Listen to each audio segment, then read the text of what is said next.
our in-laws from Akpoke, and they are welcome.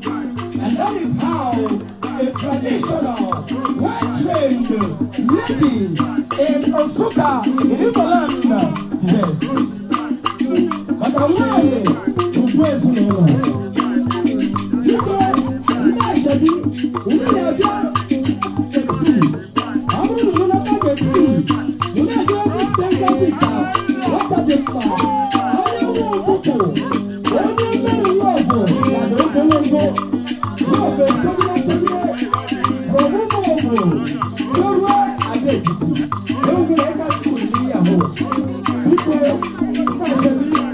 Are you ready? Yeah.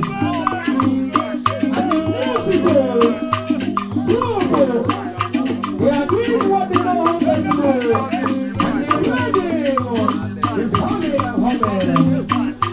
I want you to people, we are wedding. I shake your body as you people later.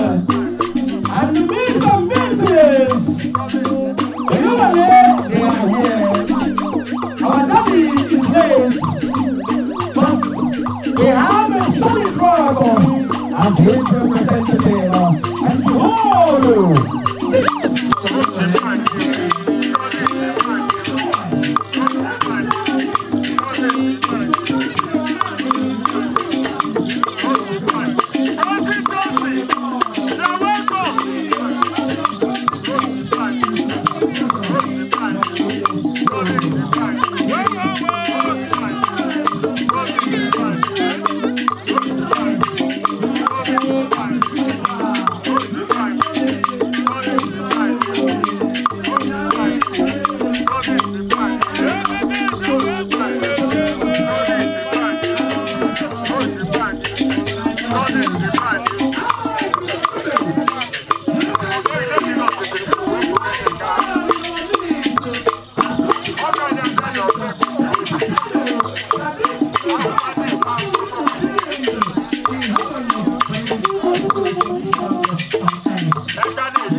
About it. Our in-law, Tosin, you need to smile for us. Show us some service in your face. I know you're happy. Your heart is leaping in joy. Because indeed you have found a pretty lady to bear you female sons in our Yoruba family. It's a great thing. Alright, you can sit down, thank you. Take them out, take them back. Thank you, Ashabi. Alright, our in-laws can sit down. Our in-laws can sit down. You can now join. Yes, you can sit down there. Thank you. As they sit down, only Ikorodo, they tell you 2 minutes. Yes, you can sit down. Thank you. You can now sit down. Our in-laws. Yes, it's a family saying welcome. Nsukka people, Enugu State, welcome. Yes, you're welcome indeed. All right. Okay, Kaka, look at me. 2 minutes. Kaka, you have to make 2 minutes. We're going to 2 minutes. Anyana. Oh, men, say, tell me. You go 2 minutes, 2 minutes. Yes, 2 minutes. Ayana. Ikorodo Nsukka. Ndama. Anything I guess we do. Munya sick careful. All but our roof down a bunch of potato. Sick to put an arm along our home.